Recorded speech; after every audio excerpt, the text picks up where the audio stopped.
Hello and good morning. My name is Deja Thomas, and I'm a survey analyst with the Public Policy Institute of California. Welcome to today's virtual program featuring the latest PPIC statewide survey on Californians and their government. Today's event is sponsored with funding from the PPIC Corporate Circle and the PPIC Donor Circle. The survey itself was supported with the funding from the RJ and Francis F. Miller Foundation and the James Irvine Foundation. We also thank them for their support. For today's program, my colleague Rachel Lawler will walk you through some of the key findings from the survey, and then we will discuss a few key takeaways and then answer questions from the audience. But before I begin and welcome Rachel, there are a couple of housekeeping items. As a public charity, PPIC does not take or support positions on any ballot measures on any local, state, or federal legislation, nor does it endorse or oppose any political parties or candidates for the public office. And if you have any questions about the survey, please submit them to the email address you see on the screen there, ppiceventquestions@gmail.com. And when you do so, please be sure to include your name and the name of your organization.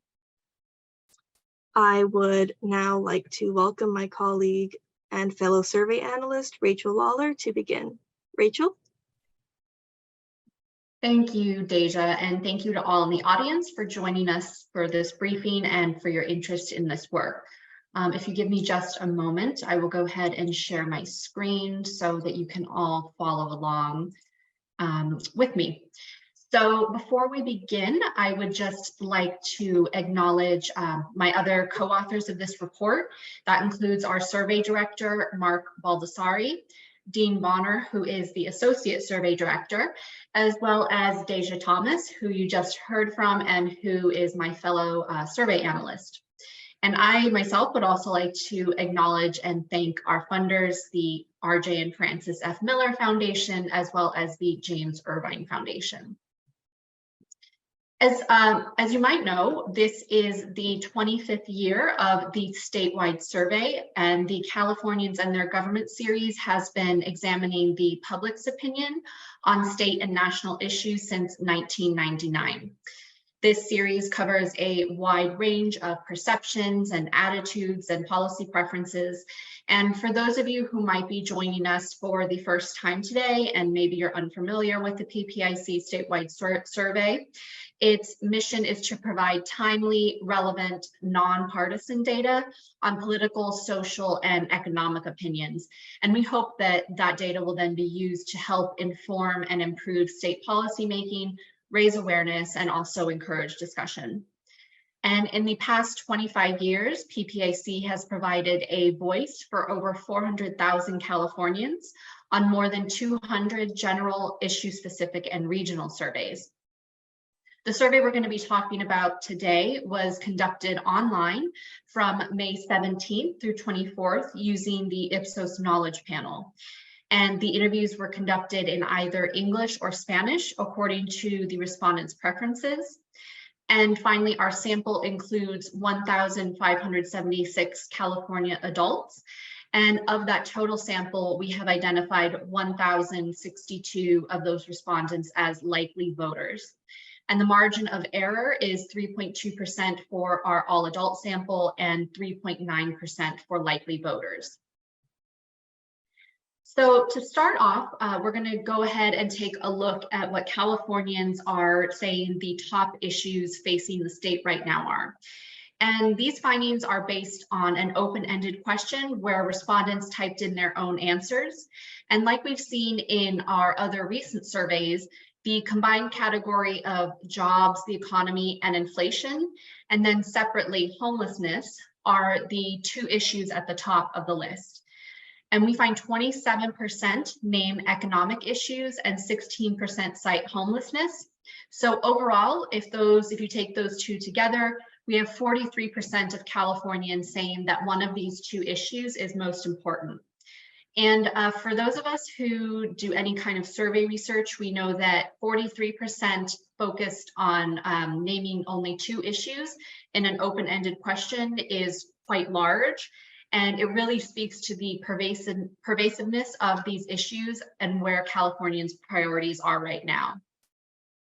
Interestingly, we also had 43% choosing one of these 2 issues in our February survey.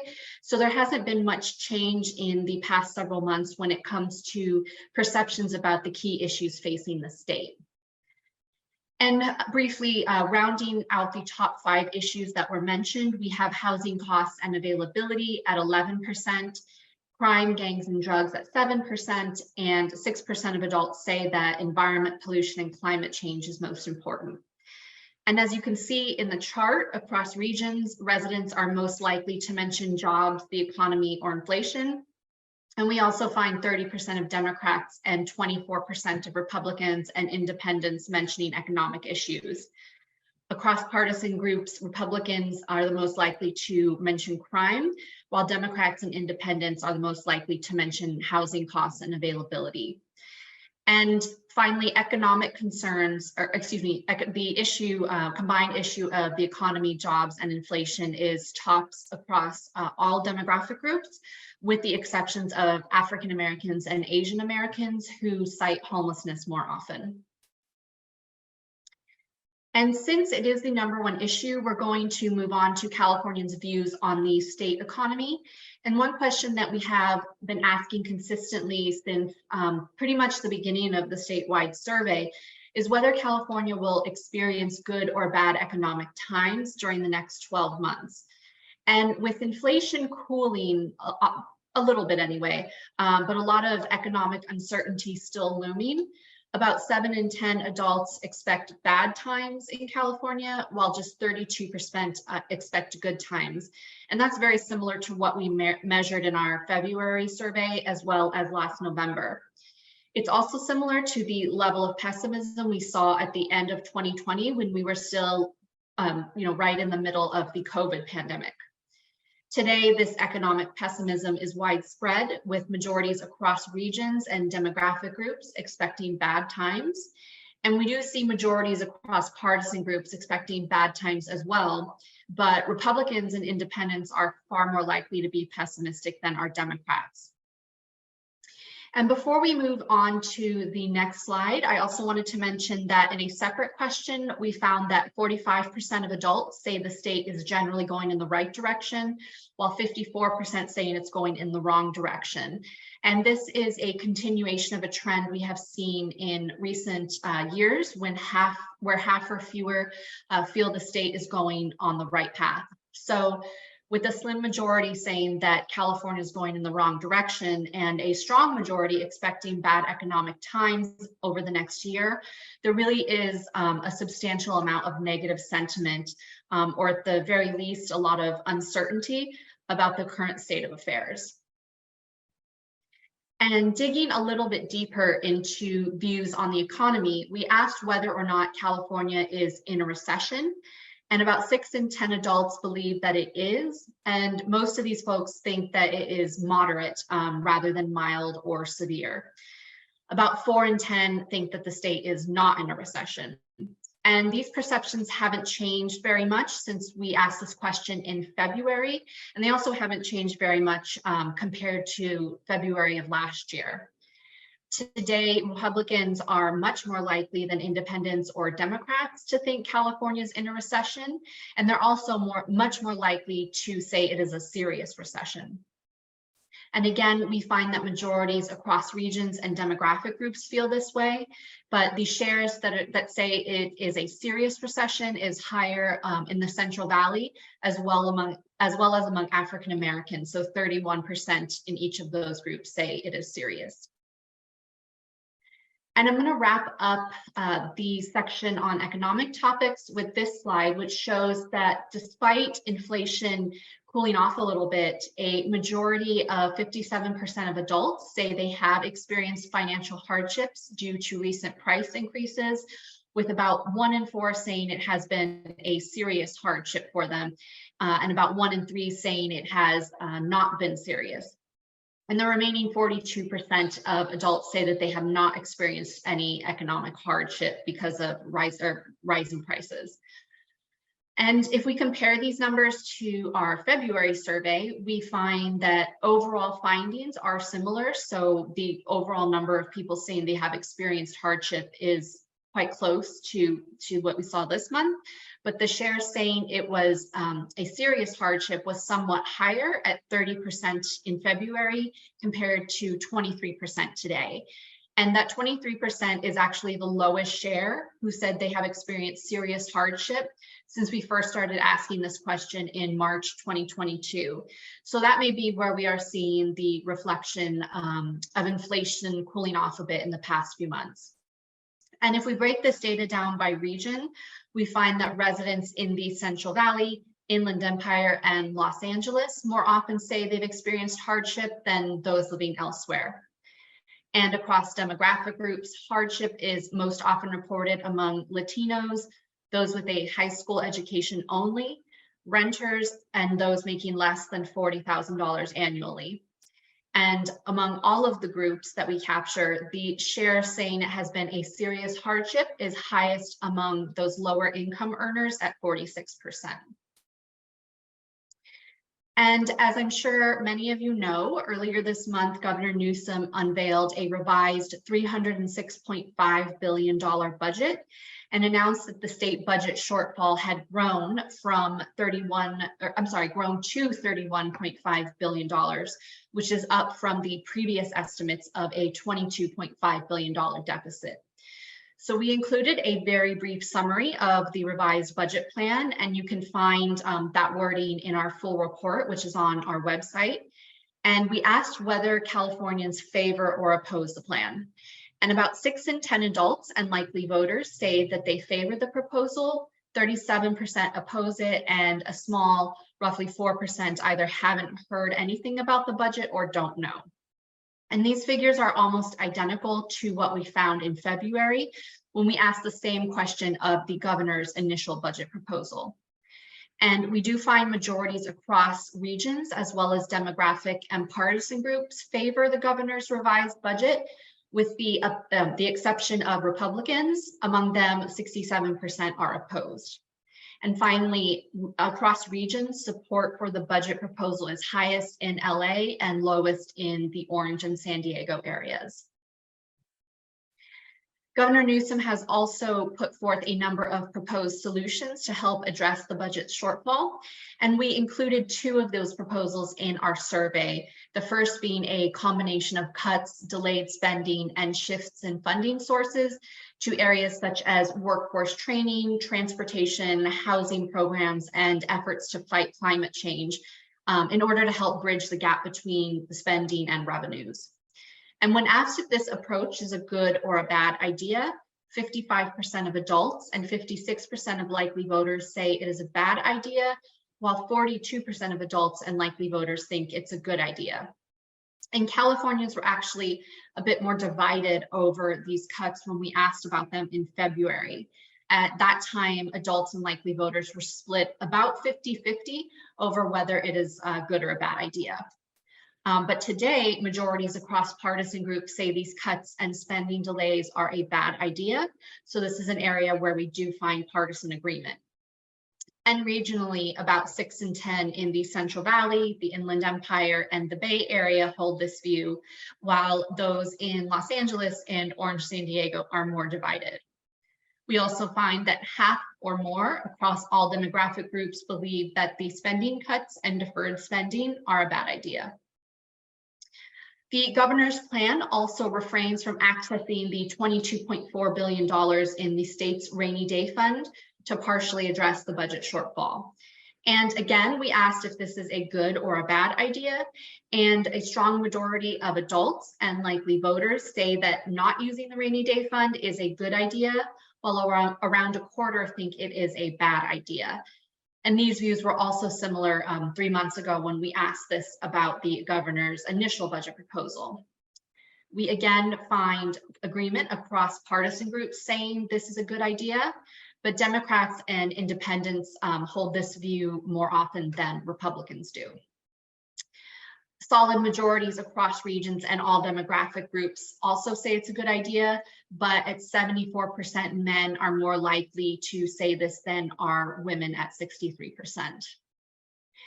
And finally, some legislators have proposed raising state taxes on some of the largest corporations as a way to help reduce the shortfall. I don't have a chart of this question because it is currently not part of the governor's plan. That being said, 47% of adults and half of likely voters favor doing this, while roughly equal shares are opposed. And partisans are sharply divided on this idea, and other than Democrats, it only reaches majority support among African Americans and among college graduates. So moving on now to a topic that we haven't covered in a little while, and that is natural disasters. We felt it would be timely to include some questions in this area given the recent floods that California experienced and as the upcoming heat wave and fire season gets closer. So with that in mind, although nearly 3/4 of Californians say they have at least some knowledge about the steps they can take to prepare for a natural disaster, only 12% say they are very knowledgeable about this. And the last time we asked this question was in 2019, and the share who said they were very knowledgeable was closer to 30%. So there certainly seem to be fewer people now who think they have a lot of knowledge on this topic. We do find majorities across all regional, partisan, and demographic groups saying that they are at least somewhat knowledgeable. And the shares who say they are very knowledgeable is highest among whites and lowest among those earning $40,000 or less per year. And that decline in knowledge about how to prepare looks to be impacting the actions Californians are taking in terms of preparing for a natural disaster. And when asked whether they have a disaster supplies kit or a definite plan in case of things like a wildfire or an earthquake or flood, a slim majority of 52% of Californians do not have a kit at home or a definite plan in place. Just 41% say that they have a kit, while only 31% have a definite plan in case of a disaster. And what's more, the shares with a kit or a plan have declined since September 2019. At that time, 61% had a kit and 50% had a plan. Today, just 1 in 4 Californians say that they have both a plan and a kit. And the shares with both of these things is highest among likely voters, adults who are age 55 or older, and whites, while the shares with neither is highest among 18 to 34-year-olds, and it's also higher among Asian Americans and Latinos than among African Americans and whites. So overall, disaster preparedness looks like it needs to be improved across the state. Another topic we haven't talked about in a while is immigration, which has obviously been in the news quite a bit lately given the expiration of Title 42. And when asked whether immigrants are a benefit to the state because of their hard work and job skills, or if they are a burden because they use public services, we find 2 in 3 adults saying that they are a benefit and 1/3 saying that they are a burden. And I do want to clarify that our question wording asks about immigrants in general, so we're not specifically asking about undocumented immigrants here. So definitely keep that in mind when reviewing or looking at these findings. And although solid majorities hold this view today, those figures do represent a decrease from our January 2021 survey, when 78% of adults and 75% of likely voters said immigrants are a benefit. But despite some fluctuations in the data like that, majorities have considered immigrants a benefit since our February 2000 survey more than 23 years ago. Today, partisans are sharply divided on this issue, with 84% of Democrats and 66% of independents saying immigrants are a benefit, and 3/4 of Republicans saying that they are a burden. Majorities across all regions and demographic groups believe they are a benefit to California, but the shares with this view are higher in the San Francisco Bay Area and Los Angeles. And finally, among racial ethnic groups, Latinos are the most likely to say that immigrants are a benefit, while whites are the least likely to say this. And the shares with this view also decline as age increases. Next, I'm going to talk about 3 specific immigration policies that we asked about in our survey. The first of those is providing a path to citizenship for undocumented immigrants in the US if they meet certain requirements, including a waiting period, paying fines and back taxes, and passing criminal background checks. And we find an overwhelming majority of 80% of adults and 81% of likely voters are in favor of this. And at least 8 in 10 have been in favor since we first asked this question in 2013. This is one policy where we find majorities across political parties in favor, although Democrats and independents are far more likely to favor it than are Republicans. And finally, this policy is broadly popular, with overwhelming majorities across regions and demographic groups saying they are in favor of a path to citizenship. And the next policy we asked about is DACA. And of course, the DACA acronym stands for Deferred Action for Childhood Arrivals. We asked whether Californians favor or oppose the protections provided by DACA for undocumented immigrants brought to the US as children, which includes protection from deportation and a work permit, provided that they pass a background check. And 3 in 4 adults and likely voters say they are in favor of these protections, and overwhelming majorities have been in favor since we first asked this question in 2017. And the story is very similar to the path to citizenship question, with strong majorities across the state's major regions and demographic groups in favor. The one area where we do see some significant differences is among partisan groups. Most Republicans oppose the DACA protections, whereas in the path to citizenship, most Republicans were in favor. And lastly, we asked about providing healthcare coverage for undocumented immigrants. And this policy creates more division than the other 2 do. 55% of adults and about half of likely voters are in favor. And partisans are sharply divided, with 7 in 10 Democrats in favor and nearly 9 in 10 Republicans opposed, while independents are nearly evenly divided.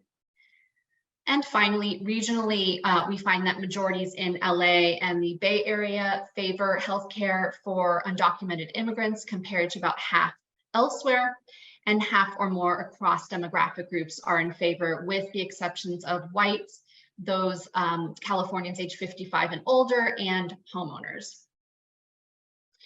And now that we've looked at quite a few topics and opinions related to the state of California, I'm going to wrap up this briefing today by presenting some findings about the state of the nation. And as you can see in this chart, there is sustained pessimism about this, with 72% of adults and 74% of likely voters thinking things in the US are generally going in the wrong direction. Conversely, about 1 in 4 say things are going in the right direction, and the share saying that things are going in the wrong direction has been on an upward trajectory since early 2022, and it's actually close to the record high of 74% in August 2008, which was during the Great Recession. And for a little bit of additional context, earlier this year, 71% of US adults said things were on the wrong track, while 23% said things were going in the right direction, according to a January NBC News poll. And partisans in California continue to be pessimistic, with solid majorities across parties saying things are headed in the wrong direction. And we also find strong majorities across demographic and regional groups. So really, this pessimism is quite widespread. And I'm going to finish up by taking a look at approval ratings for several of our federal elected officials. So starting out with President Biden, half of adults and 56% of likely voters approve of the job Joe Biden is doing as president, and his approval has been hovering around half since early 2022. Today, most Democrats approve, while a majority of independents and most Republicans disapprove. And among regional and demographic groups, his approval is highest among college graduates and lowest among Central Valley and Inland Empire residents. And turning to Congress, slightly more than 2 in 10 adults and likely voters approve of the way it is handling its job, and a similar share, and this share is similar to the approval level earlier this year, but it is the lowest it has been since July 2018, when 18% approved. And looking at California's 2 senators, about half of adults and 56% of likely voters approve of Senator Padilla. And approval among both groups is the highest it has ever been in the 4 times that we have asked this question since 2021. In contrast, Senator Dianne Feinstein has recently announced that she will not run for re-election next year. And right now, about 3 in 10 adults and likely voters approve of the way she's handling her job, which is a decline from 41% since October 2022. And regarding California's Kevin McCarthy, about 3 in 10 adults and likely voters approve of the job he is doing as Speaker of the House. And Republicans at 57% are the only group where a majority approve. And lastly, about half of adults and 55% of likely voters approve of their own US House representative. And across regions, approval is highest in the San Francisco Bay Area and lowest in the Central Valley. And most Republicans and a slim majority of independents disapprove, while most Democrats approve of their representative. So in addition to the findings I shared today, I wanted to highlight some other key areas covered by the survey that we did not cover in the webinar. These include Californians' assessment of their personal finances, attitudes toward environmental reforms and housing affordability, opinions on K-12 education, attitudes towards topics related to race and the state's reparations task force, views on the referendum process, and preferences for handling the federal debt limit. So I highly encourage everyone to go check out the full report, as well as our crosstabs and time trends, and to find out more, which are all available on the PPIC website. And we'll also be having a number of blog posts coming out soon on a variety of topics. So please keep an eye out for those as well. So at this point, that concludes the presentation slides, but I would like to remind everyone in the audience to submit any any comments or questions to the email listed on your screen. That's ppiceventquestions@gmail.com. And please remember to include your name and the organization you're with. And with that, I am going to go ahead and turn it back over to Deja. Thanks, Rachel. That was wonderful and a very thorough presentation. I know that there were a lot of topics to choose from and details to share in this month's survey, and you did a great job highlighting all of the important findings throughout. In light of time, I would just like to echo Rachel's sentiments about going to the PPIC website and taking a look at the full report, as well as our crosstabs and time trend data. On our site, you can also look up specific questions and see how people across the state feel about them. So I highly recommend taking a look at the website if you are curious. Also, please be on the lookout for blogs featuring this month's data, as well as future surveys. But to keep us in time, I think we should move on to the Q&A, so we give enough time for people to ask questions. So we have, excuse me, we have a question from David in Sacramento. It's kind of like a two-parter. First question, how do you handle surveying individuals who are not English speakers, for example, Spanish or Cantonese? And David also wants to know, what regions do you provide regional breakdowns for, and how do you define these areas? I can kind of answer this one. So basically, we currently survey respondents in English and Spanish.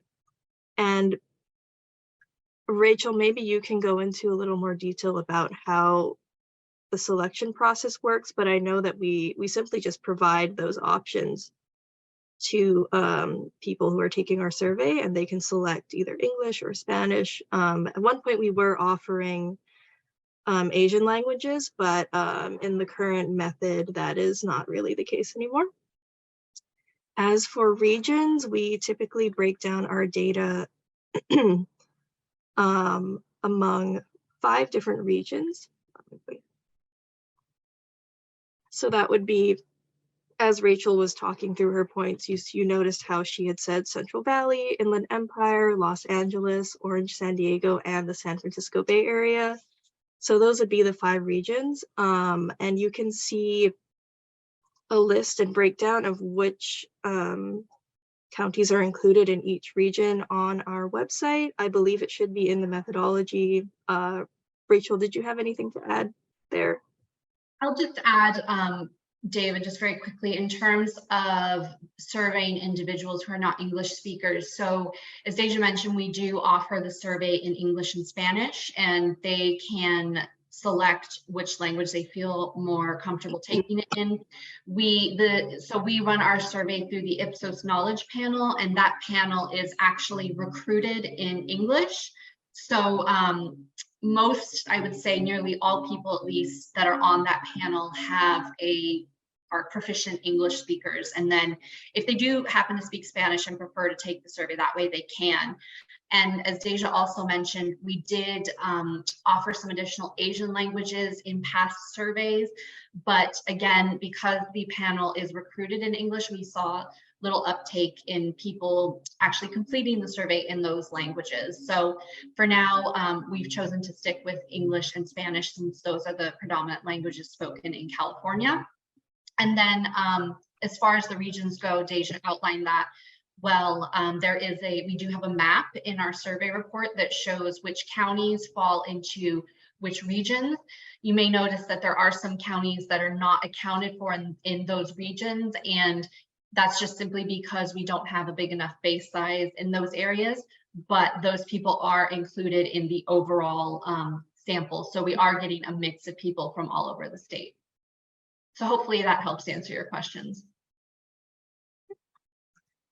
Okay, we've got another question. PPIC's surveys in recent years have shed light on a stark partisan divide on many issues facing California.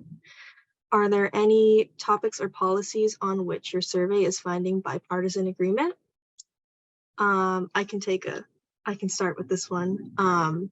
So yes, it's true that regarding a lot of topics in the past few years of survey research at PPIC, partisans have been relatively divided on many issues. That said, there are areas where there is still agreement. For example, and Rachel talked through a couple of these points as she was presenting, but majorities across Democrats, Republicans, and independents say that the poverty is at least somewhat of a problem in their part of the state, and strong majorities across partisan groups say the gap between the rich and poor is getting larger. That said, I do think it's interesting that even though there is agreement there's still a partisan divide when it comes to whether the state government should do more to reduce this gap.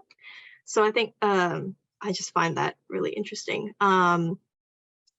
But going back to the question, when you look at partisan groups when I looked at partisan groups as we worked on the report, I remember seeing, while there is a partisan division over Newsom's budget plan, majorities across these partisan groups do say it's a bad idea for the governor to include a combination of cuts, delayed spending, and shifts in funding sources to bridge the gap between spending cuts, which Rachel went over.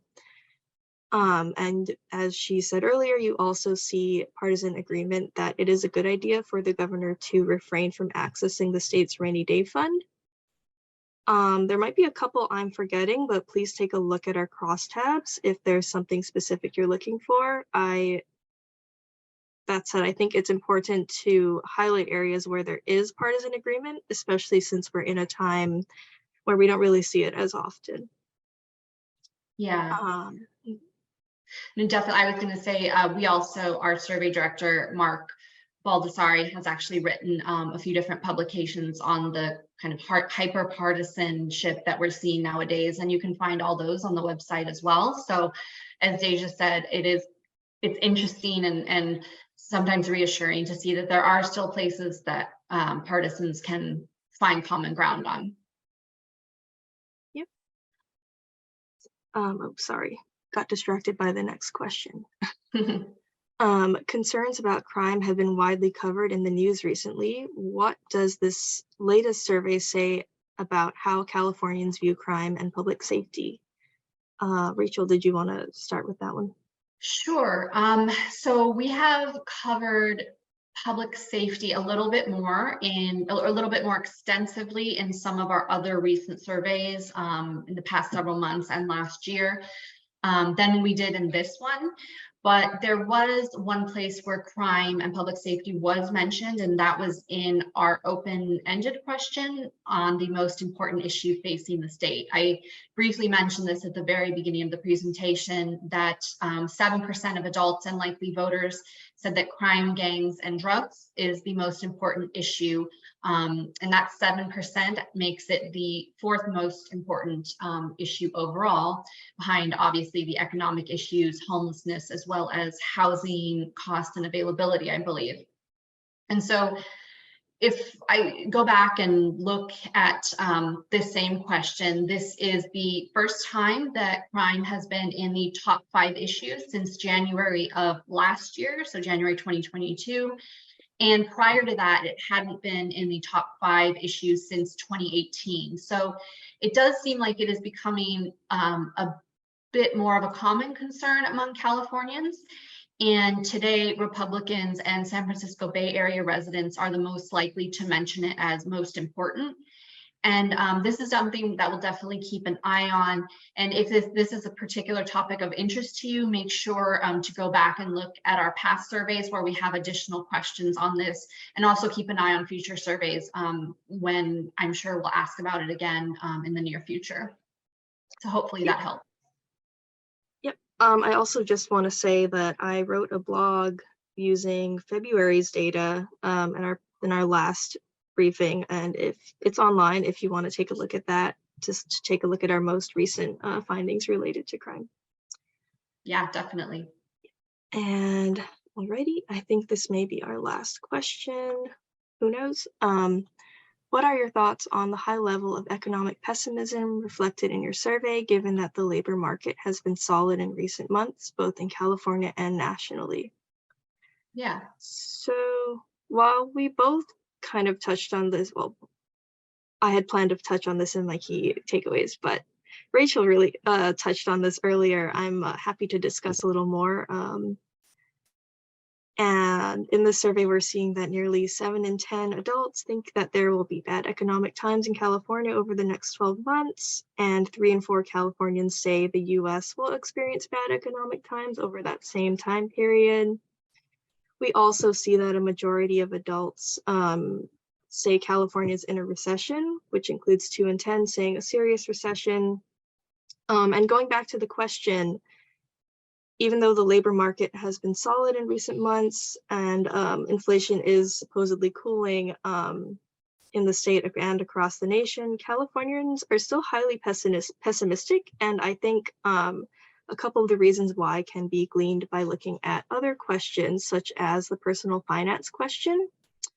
And we see that in this survey, 53% of Californians say that they or their family are doing financially about the same as they were a year ago, and a third say they're worse off, and very few say that they're doing better than they were a year ago.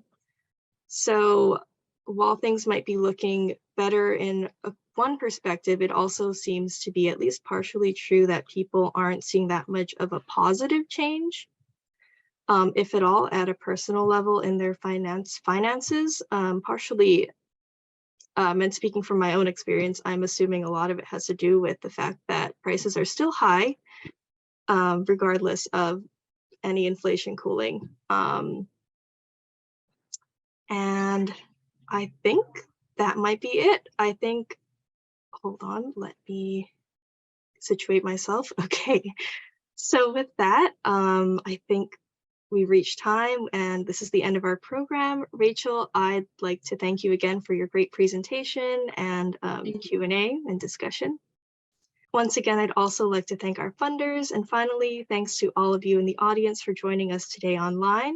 If you pre-registered for this event, you will receive a survey from us. We would really appreciate you taking a couple minutes of your time to respond to that and let us know how we did, so we can continue bringing you great programs like this and improve in the future. Everyone, please be safe and have a great afternoon.